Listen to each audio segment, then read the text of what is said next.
నేను అంటలేదు సార్. ఇప్పుడు జిహెచ్ఎంసీ వచ్చింది. జిహెచ్ఎంసీ అప్పుడు భయంకరంగా వర్షాలు పడ్డాయి. అది మీరు గెలిచారా లేకపోతే బీజేపీ గెలిచిందా అనేది తీసి పక్కన పెడితే, నేను ఒక జర్నలిస్ట్ గా నేను చూసేది ఏంటంటే అపోజిషన్ వాయిస్ అనేది రేజ్ అయ్యే ఛాన్స్ వచ్చింది. ఇప్పుడు ఇక్కడ మెయిన్ ఎలక్షన్స్ వచ్చినాయి, అసెంబ్లీ ఎలక్షన్స్ వచ్చే టైంకి కాళేశ్వరం, ఇలా ఏదో ఒకటి వస్తానే ఉంది. 19లో కానీ లేకుంటే ఇప్పుడు 24 ఇంకో 2-3 నెలలు ఉంది దాదాపు అంతే ఎలక్షన్స్ కి. బీజేపీకి ఎందుకు ఇట్లాంటి సైన్స్ ఎక్కడ కనిపించట్లేదు? That's a natural clarity. మీరు అడిగే దాంట్లో I can't give you that ఎందుకు అవ్వట్లేదు అంటే how would I you can ask me on the logical basis, sense basis. నేనేమంటున్నా, I can give you one hint. సత్యమేవ జయతే అని మనం నేషనల్ ఎంబ్లెమ్ కింద రాసుకుంటాం కదా. దానికి ఎంతో ఎసెన్స్ ఉంది. లాస్ట్ 5000 years నుంచి మన కల్చర్లో పుట్టిన universal fact.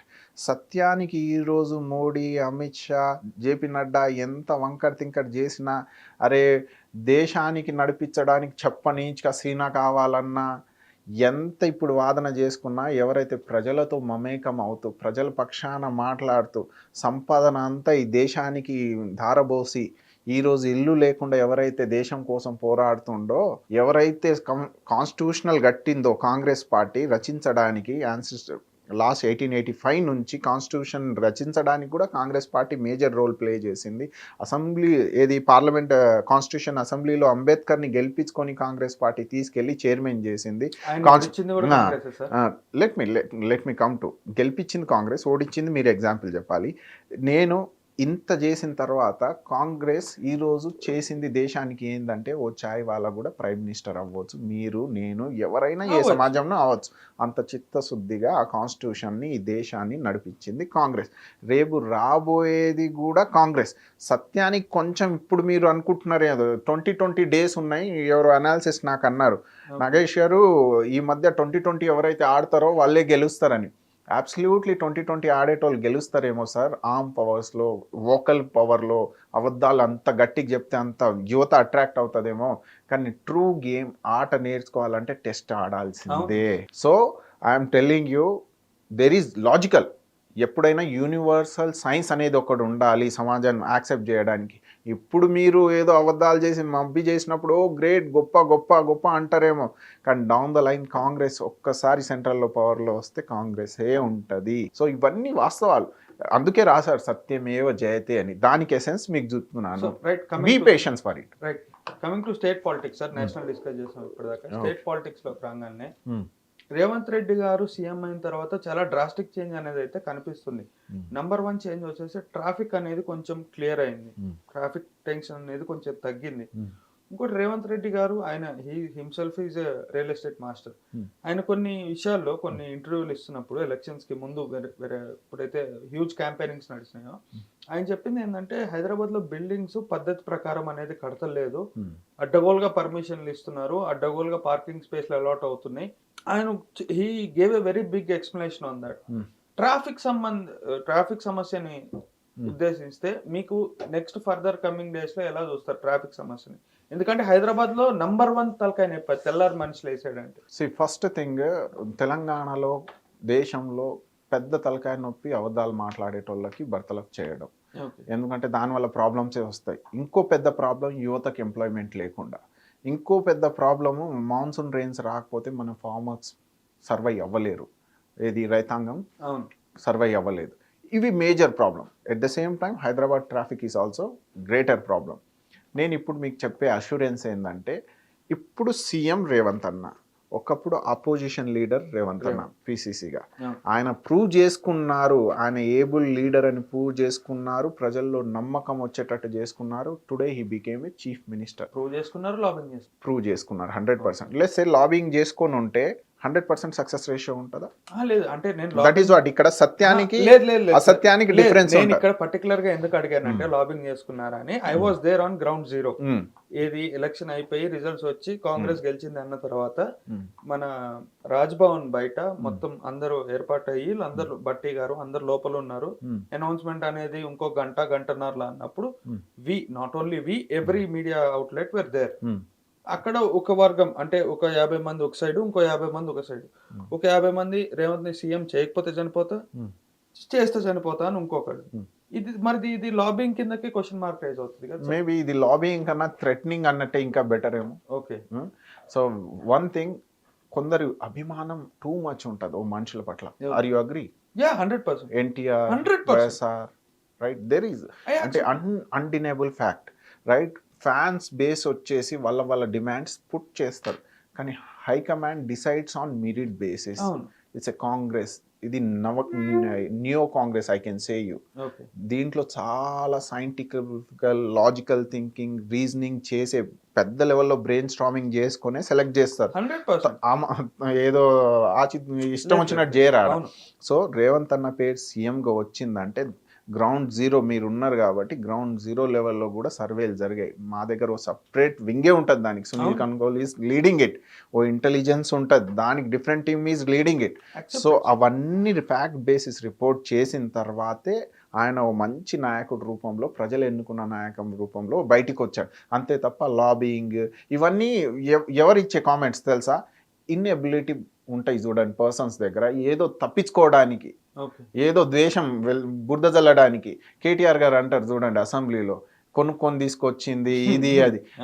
It just a share inability reflecting there. ఆయన ఏబుల్ లీడర్షిప్ కాబట్టి ఇండివిజువల్గా ఏది గ్రామ స్థాయి నుంచి కింది స్థాయి నుంచి వచ్చాడు. అందుకే అంటాడు ఆయన, ఎన్ఆర్ఐ కోటాలో రాలేదు నేను, ప్రజలు ఎన్నుకుంటే వచ్చానని. So he so genuine there, అంతే తప్ప ఇంకేం ఉండదు. హైకమాండ్ కూడా ఎంత జెన్యూన్ అంటే ట్రూగా ఫైట్ చేసింది ఇది. ఇప్పుడు మీరు మొన్నటి వరకు సర్వే ఉండే మన తెలంగాణ రాష్ట్రంలో, అరే బీఆర్ఎస్కి ఆల్టర్నేట్, కేసీఆర్కి ఆల్టర్నేట్ ఎవరు అని. బీఆర్ఎస్కి ఆల్టర్నేట్ కాంగ్రెస్ పార్టీ అయింది, కేసీఆర్కి ఆల్టర్నేట్గా రేవంత్ అన్న అయ్యిండు. What is in they? ఒకప్పుడు చంద్రబాబు నాయుడు, తర్వాత కేసీఆర్ గారు, ఇప్పుడు రేవంత్ రెడ్డి గారు, ఫ్యూచర్ అంతే. So what I'm trying to say you here, change is good, but ఈ చేంజ్లో ఎవరైతే సర్వైవల్ ఆఫ్ ద ఫిట్టెస్ట్ ఎవరైతే నడపగలుగుతాడో ఆర్గనైజేషన్ని, నాట్ ఓన్లీ కాంగ్రెస్ అండి, ఎనీ ఆర్గనైజేషన్, ఎవరైతే సర్వైవల్ ఆఫ్ ద ఫిట్టెస్ట్ ఉంటాడో ఆయనే లీడర్షిప్గా వస్తాడు, నడిపిస్తాడు. ఇప్పుడు రేవంత్ అన్న అదే చేస్తున్నాడు. He's a survival of the fittest, నడిపిస్తున్నాడు, నడిపి చూపిస్తాడు. మొన్నట్టు అన్నట్టు చూడండి అసెంబ్లీలో స్టేట్మెంట్, అపోజిషన్ని బయటికి పంపించవద్దు, కూర్చోబెట్టండి. Maturity of the leadership. బాధ్యత గల అపోజిషన్ లాగా మీరు ఏమైనా ఇన్పుట్ ఇస్తారా రాష్ట్ర నిర్మాణం కోసం? విల్ యాక్సెప్ట్ ఇట్, మీరు ఇవ్వండి. Mature leadership, right. ఎప్పుడైతే తొందరపడి పార్లమెంట్ ఎలక్షన్స్ వస్తున్నాయిగా, నేను కేటీఆర్, నేను హరీష్ రావు ఇష్టం వచ్చినట్టు మాట్లాడుతున్నా, ఆయన లేచి సింగిల్ పర్సన్గా ఆన్సర్ ఇచ్చారు చూడండి. Able leadership. ఇక్కడ ఏబుల్ లీడర్షిప్ చూపించుకున్నాడు, మెచ్యూర్ లీడర్షిప్ చూపించుకున్నాడు, అన్ని కోణాలు చూపించుకుంటూ ఆర్థికంగా ఒకప్పుడు ఎక్కువ ఉన్న తెలంగాణని గండిపడ్డదిగా దానికి కూడా సరి చేస్తూ ఆయన ముందుకు తీసుకెళ్తాడు. Mark my word, not 5 years 10 years జాబ్లెస్గా ఉంటారు అపోజిషన్ అయితే. తర్వాత people will decide. Revanth Reddy గారి చరిష్మా యాక్సెప్టెడ్ సార్. అదే అసెంబ్లీ సభలో కొండా సురేఖ గారు నోరు జారటం అనేది జరిగింది. ఇప్పుడు కొత్త కేబినెట్ కూడా అలా నోరు జారుతుంటే ఎలా చూడొచ్చు? ఏ విధంగా? What statement? జైలుని తీసుకెళ్లి, జైలు ఏమో ఊరు మధ్యలో ఉండాలి, హాస్పిటల్ ఏమో ఊరు అవతల ఉండాలని ఆవిడ అన్నారు. హరీష్ రావు గారిది, కొండా సురేఖ గారిది మీకు యూట్యూబ్ లో కనిపిస్తుంది వీడియో. ఎలా చూడొచ్చు ఇది? రాహుల్ గాంధీ గారు అప్పుడప్పుడు నోరు జారుతూ ఉంటారు. What is it? What statement? ఒకసారి చెప్పండి నాకు. రాహుల్ గాంధీ గారు ఆయన చాలా ఉన్నాయి. ఒకటి ఆలు మెషిన్, అదొకటి. What is it? అది ఆలు డాలో సోనా నికాలో, ऐसे मशीन लाऊंगा कि इधर से आलू डालो, यहाँ से सोना निकालो. అమేఠీలో, అమేఠీ కాదు ఆయన తెలిసి, నాకు తెలిసి హర్యానాలో ఇచ్చారు ఇది ఈ స్టేట్మెంట్స్.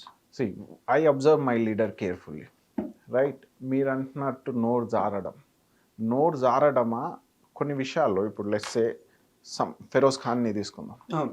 నోరు జారడం అంటారా, హానెస్ట్ లీడర్షిప్ అంటారా దాన్ని? Okay. He's being so honest. Ferocious. That's different.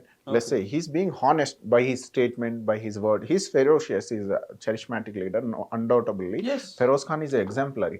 Nampalli ఆయన గెలిచి ఉంటే he became an angel to Nampalli. That's different thing. ఇంకా చెప్పాలంటే సార్, ఫెరోజ్ గారు గెలిచినా గెలవకపోయినా ఆయనకుండేది ఆయనకుంటది. ఇక్కడ కొన్ని వాస్తవాలు మనం గ్రహించాలి. ఫెరోజ్ ఖాన్ ఇష్యూకి వస్తే, Feroz Khan is a true charismatic leader. అసలు ముస్లిం మైనారిటీ లీడర్ కాకుండా ఇంకా ప్రతి ఒక్క సమాజానికి లీడర్ ఆయన. ఆయన డెఫినెట్ గా గెలవాల్సిన సీటు. ఇప్పుడు అక్కడ ప్రజలు ఏ మైండ్ సెట్ లో ఎలా పోయిరో మనకు తెలియదు అది. But he's holding great future. ప్రజలు ఆయనకు నమ్ముతారు కూడా, మొత్తం తెలంగాణ కాదు ఇండియా లెవెల్లో కూడా నమ్ముతారు. ఇప్పుడు మీరు ఒక్కసారి మనం హిస్టరీకి వెళ్దాం. ఏది పెద్ద హిస్టరీ కాదు, 3-4 years బ్యాక్ ఉత్తమ్ కుమార్ రెడ్డి గారు ఓ స్టేట్మెంట్ అన్నారు, మేం ప్రిపేర్ అయ్యి రాలేదు. అప్పుడు కేసీఆర్ గారు ఏమన్నారు, ఎందుకు వచ్చి పీగడానికి వచ్చిర్రా అన్నట్టు. He's being honest, in assembly. He's being honest, Uttam Kumar Reddy is being honest. Yes. You must appreciate it.